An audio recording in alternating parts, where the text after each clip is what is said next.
Easy, everyone. Nah. We're not dropping out here, mate. We're picking it straight back up. Come on. Brilliant. Oh, yeah. Actually watched the post-match analysis. That's why I'm a bit late uploading this video. I like Amazon's coverage, I like the way that they're on it. Like, obviously having Thierry there is amazing. But, yeah, obviously no advert makes a good difference and you get some good extra packages and good insight and stuff. So I really enjoyed the game being on there. And to the actual game itself, I thought first half we were really good. We just weren't cohesive enough. It just wasn't as smooth as it could be and as to be expected. What I wanted to see in the second half was I wanted to see a response, but not a panic. And that's what we got. I thought in the first half, it was too much that the defence had the ball, but they weren't being quick enough with it. I thought Eddie was doing really well coming off the line into the pocket, but we weren't hitting him nearly as much as we could.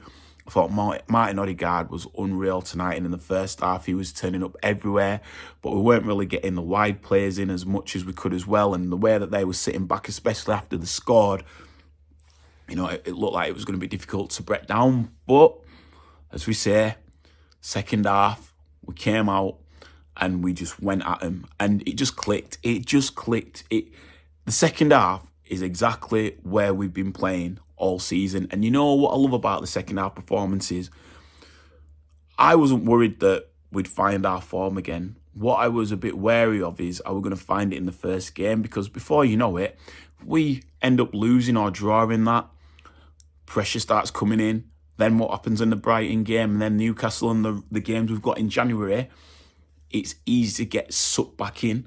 But the importance of how we've gone out in that second half and demanded that result. That's what that performance said to me. We demanded that win. Every single one of us, from each one of us, demanded to raise our level, step up through the gears and get that win.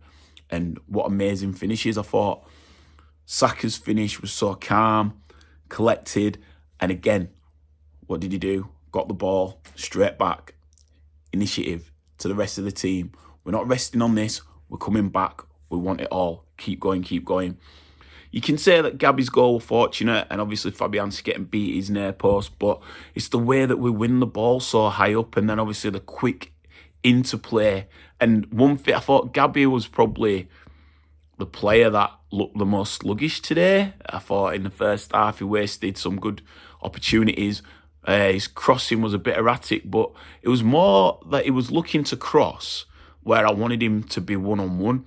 And when he got that, when he scored, that was the one-on-one when I just screamed at the telly. I was like, one-on-one, do him.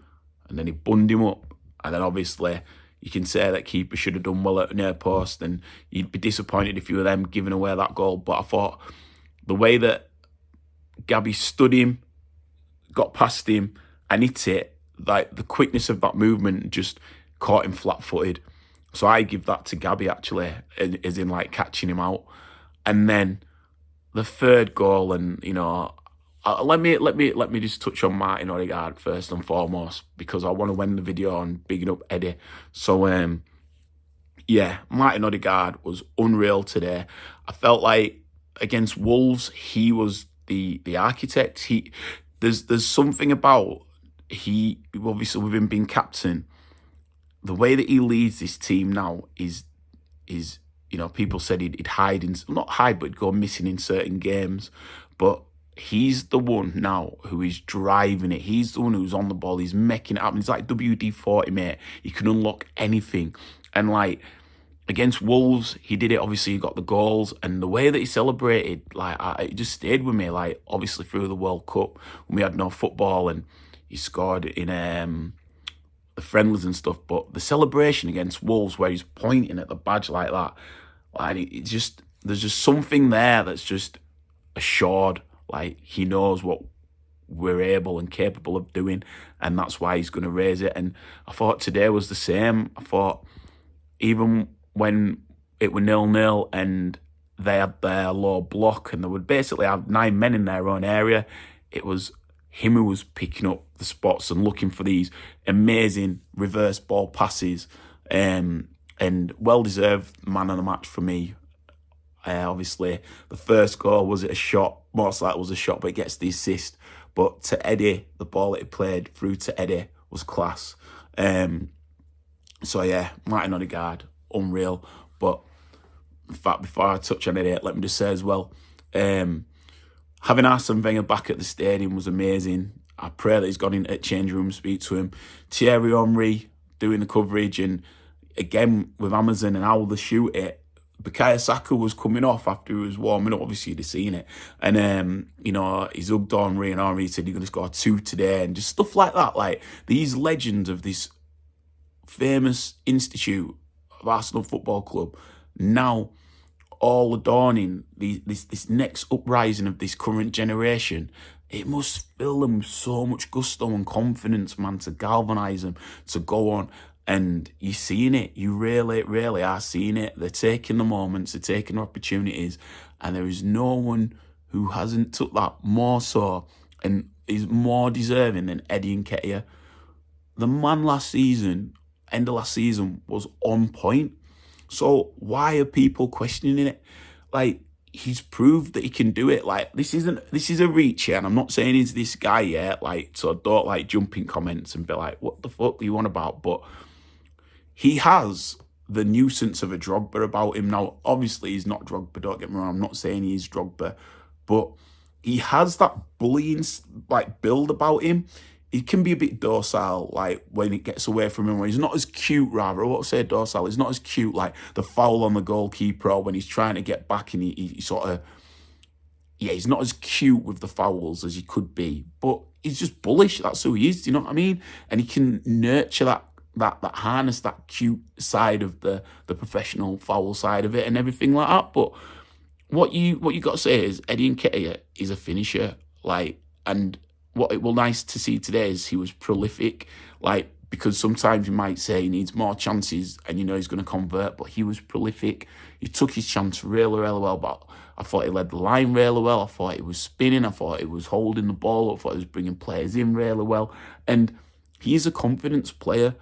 So let's give the man confidence. Do you know what I'm saying, man? They were saying that's 11 goals and 11 starts. Like, you know what I'm saying? Like, trust Eddie will get us goals. Eddie will get us goals. And it was great to see him get on the score sheet. It was great to see how everybody celebrated. And it was great to see just how much being back at the Emirates under the lights on a Boxing Day to get those 3 points. Stretch our lead back at the top again. And just keep going. And as you say, man, it's these players that can come in and add to the team. It's a squad game. It's a squad game. And I'd love to see us add in January. So let's see what we do. But we move. Let's get that win against Brighton, New Year's Eve. And then go into the new year with our objective. So here we are. Victoria, Concordia, Creaset. Peace and light to you and yours. Big up the Arsenal. Get in there. In a bit.